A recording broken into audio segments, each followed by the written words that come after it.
et bienvenue dans cette nouvelle édition Agora News Expérience Client. Nous allons parler ce matin d'intelligence artificielle et comment elle améliore l'expérience client. Pour en parler, donc, je reçois Mélanie Cazès. Bonjour. Bonjour, vous êtes responsable de projet intelligence artificielle chez EDF Commerce, marché des particuliers. C'est ça. C'est bien ça, bonjour. Et Mathieu Roxel, vous êtes cofondateur d'Askub. Bonjour. Donc expert en intelligence artificielle appliquée. C'est pas plus mal, hein, puisqu'on va en parler. Donc, appliqué à la compréhension du langage qui accompagne les entreprises dans l'automatisation de leurs relations clients. Tout à fait. J'aime pas trop l'automatisation, moi, de la relation client. L'automatisation, elle sert à automatiser ce qui est à faible valeur ajoutée, en fait, ce qui est ultra récurrent dans les demandes clients, pour permettre de libérer du temps aux conseillers pour traiter les demandes à forte valeur ajoutée qui nécessitent de l'empathie pour répondre aux clients. D'accord. Donc, EDF Commerce, oui. C'est ça. Comment vous avez eu besoin en fait, de faire appel à Askub et comment vous avez initié ce projet ? Cette collaboration, alors en fait, pour nous, c'est très important. On a des grandes ambitions sur l'expérience client et notamment trouver la place de l'intelligence artificielle et de l'automatisation au service de nos clients et au service de nos conseillers. Donc une fois qu'on a dit ça, il faut combiner en fait les choses et se dire l'automatisation très bien, mais quelle place, comment ? Et par exemple, sur nos sites, on a mis des outils. On a mis un chatbot qui s'appelle EDF Bot. On a aussi des outils de chat. Donc vous n'avez pas trouvé un prénom super à la mode. Alors, pas encore. S'il y a des idées, on est preneur. Pour l'instant, il s'appelle EDF Bot. Je suis d'accord, c'est pas très... Non, mais c'est pas très fun. Au moins, ça dit ce que ça veut dire. L'idée, c'est aussi d'être clair. Est-ce que je parle exactement ? Est-ce que je parle à un robot ? Est-ce que je parle à un humain ? Ça remplit ce rôle. Ça remplit moins le rôle de... Est-ce que c'est drôle ? Est-ce que c'est vivant ? On trouvera peut-être quelque chose. Et donc, on a réfléchi ensemble à se dire comment est-ce que chacun trouve sa place pour répondre. L'objectif, quand même, c'est répondre au mieux aux clients. Donc, effectivement, si j'ai une demande simple... Donc, c'est 24 heures sur 24, voilà, tout le temps ? Ça, je pense que c'est un des gros avantages. 7 jours sur 7, 24 heures sur 24. Rappelez-nous le nombre de clients particuliers que vous avez. Alors, on est à 24 millions de clients particuliers. D'accord. C'est ça. Avec des clients qui sont comme tout le monde, de plus en plus digitaux, donc qui viennent sur notre appli, qui viennent sur notre site. Donc sur la totalité des devices et sur... Exactement. Donc sur le site, ils peuvent venir via mobile, ils peuvent venir... Et le chatbot est sur la totalité des devices ? Alors le chatbot n'est pas encore sur l'appli. Le chatbot, est sur l'ensemble de nos sites. Et la question se pose, même question pour le chat. Est-ce qu'on met les deux, l'un des deux, une combinaison des deux ? On a quand même l'impression que c'est ça qui a du sens. C'est bien la combinaison entre l'automate et donc, si jamais, par exemple, le chatbot ne répondait pas, est-ce que vous avez, par exemple, un click-to-call qui vous permet d'être en ligne ? Oui ? Tout à fait, avec un conseiller en chat, ou alors on peut toujours nous appeler. Seamless, d'accord, donc ça garde, c'est vraiment sans couture. Notre ambition, c'est d'être le plus facilitant.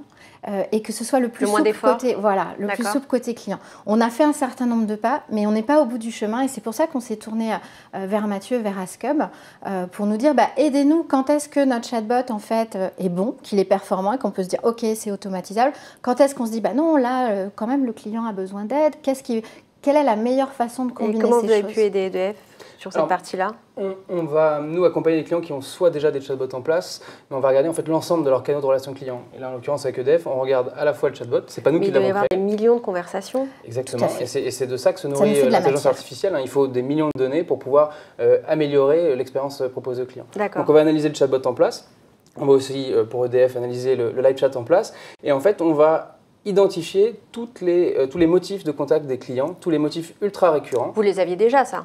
On les avait, mais pas super finement. C'est aussi là, en fait, une partie de l'intelligence, vous me dites si je dis des bêtises, c'est aussi de rentrer dans la conversation. Nous, on a des macro-motifs, genre facture. On peut demander un tas de trucs sur la facture. Ce n'est pas suffisant pour rentrer vraiment dans l'expertise. Là, on analyse le texte, c'est-à-dire qu'est-ce que le client nous dit spontanément. Et c'est que de l'intelligence artificielle ou s'il y a aussi des notions d'NLP ou de langage ? L'NLP, c'est l'IA appliquée à la compréhension du langage, donc on est bien dans l'intelligence artificielle, mais on va identifier tous ces motifs. Et on va être capable de dire si les conseillers humains sur le live chat répondent bien à tel ou tel motif. Et si donc le chatbot, sur la partie chatbot, d'accord. Et si le chatbot répond également bien à tous ces motifs-là. Et on va en fait identifier tous ces leviers d'optimisation, à la fois sur le live chat et à la fois sur le chatbot, pour dire à quel moment est-ce que l'automatisation de l'IA a un intérêt pour libérer le service client de toutes les requêtes à faible valeur ajoutée, et au contraire, les parcours qui nécessitent un humain pour répondre pour expliquer. Et donc en fait, c'est non seulement l'amélioration de l'expérience client, mais aussi l'amélioration du parcours client ? Exactement. Il y a la partie IA NLP où effectivement on va regarder d'un point de vue sémantique quels sont les motifs et après on va regarder les parcours de relation client. Quelles sont les informations qu'un conseiller va devoir collecter pour répondre à une opération de gestion. Est-ce que c'est le conseiller qui doit collecter ou est-ce que c'est l'outil finalement de qui doit collecter. Ça, c'est intéressant aussi. C'est nous qui collectons les différentes étapes, les différents points de passage de la relation client pour valider un ticket client. Et donc, on va analyser tous ces parcours et voir ceux qui fonctionnent bien, au contraire, ceux qui fonctionnent moins bien et qui pourraient être accélérés ou optimisés. Et est-ce que ça pourrait aussi vous aider, typiquement, à justement récupérer de la donnée avant de commencer un appel ? Ça, c'est intéressant aussi. C'est vrai que dans certains cas, les robots, que ce soit écrit, chatbot ou oraux, callbot, souvent, ça permet de faire de la pré-qualif. Exact. Et on se rend compte de plus en plus, que ce soit à l'écrit ou à l'oral, que c'est souvent là qu'ils trouvent leur place. C'est-à-dire, à ce stade, c'est un peu un mythe que de penser que le robot va tout faire à la place du conseiller. C'est pas ça. C'est pas ce qu'on veut. Exactement. C'est pas ce qu'on veut. Et aujourd'hui, c'est pas la réalité. Ça ne fonctionne pas. Par contre, il y a un certain nombre de choses que le robot peut faire et ça peut soulager, dans certains cas, à la fois le client et le conseiller. Ou de préparer l'appel. Ça peut être ça peut être votre numéro de client, est-ce que vous avez bien votre facture sur vous, je ne sais pas, suivant le type de demande, il y a peut-être des choses à préqualifier qui ensuite vont permettre de gagner du temps et de s'assurer qu'en un appel, c'est bon, le client on a répondu à sa demande et ce sera une combinaison en fait, il y aura de l'humain et de l'automatisation. Il y a certains cas, mais ils sont relativement rares. À chaque fois, effectivement, quand je vous écoute, de mélanger à chaque fois cette notion d'intelligence. Est-ce que c'est tous vos clients qui sont comme ça ou c'est parce que c'est EDF qui donne ce ton ? On y vient et les clients qui ne sont pas aussi matures qu'EDF sur la vision hybride de la relation client, on leur fait venir à cette vision-là. Il y a la partie audit, mais après il y a la partie run. Ils croient à la partie magique encore ? S'il y a des gens ceux qui ont essayé se rendent bien compte qu'il faut travailler beaucoup sur les données. Dès qu'on s'y frotte, en fait, on y croit beaucoup moins. Voilà, on met un chatbot en place et on se rend assez vite compte que le chatbot n'est pas capable de répondre à toutes les questions. Et nous, notre vision, c'est plutôt d'enfermer ce chatbot-là dans le canal existant, que ce soit du live chat, de l'email, du call, pour que ce chatbot soit capable de capter tout ce qu'il est capable de comprendre pour y répondre. Et tout le reste, on garde le process habituel traité par des humains. Donc on va libérer 15, 20, 30% des demandes à faible valeur ajoutée traitées par les humains pour leur permettre de se concentrer sur les demandes à forte valeur ajoutée. Donc on va analyser au démarrage, après en run, on va créer des modèles qui vont, sur les différents canaux, taguer, qualifier en temps réel les conversations. Et donc pour répondre à votre question sur la préqualification en fait, des appels, est-ce que ça peut être que ça ? C'est en run, on va être capable d'identifier s'il s'agit de SAV, de questions produits, de questions techniques, pour router les conversations vers les bons opérateurs et alimenter le CRM pour continuer à enrichir la connaissance normalement, c'est l'ACD au niveau téléphonique, c'est ce qu'on appelle un ACD qui fait ça, de préqualifier, où souvent on avait tapé votre numéro et c'était un peu fastidieux à taper. Oui, souvent. Et puis ça donnait pas un côté très agréable en fait au début de la conversation. Donc comment vous arrivez à faire que ce soit finalement plus agréable ? Là, je me demande si c'est pas un peu, on peut pas faire l'analogie avec le SVI en langage naturel sur ce qu'on fait. C'est-à-dire le SVI en langage naturel, et il y a quelques années, c'était pas encore au point, c'était voire pénible. Là, ça commence à bien fonctionner. Il y a des gens qui font ça très bien. Et là, c'est la même idée sur l'écrit, c'est-à-dire je donne ma demande, mon besoin, j'exprime mon besoin avec mes mots à moi, c'est pas écrire 2 comme taper 2.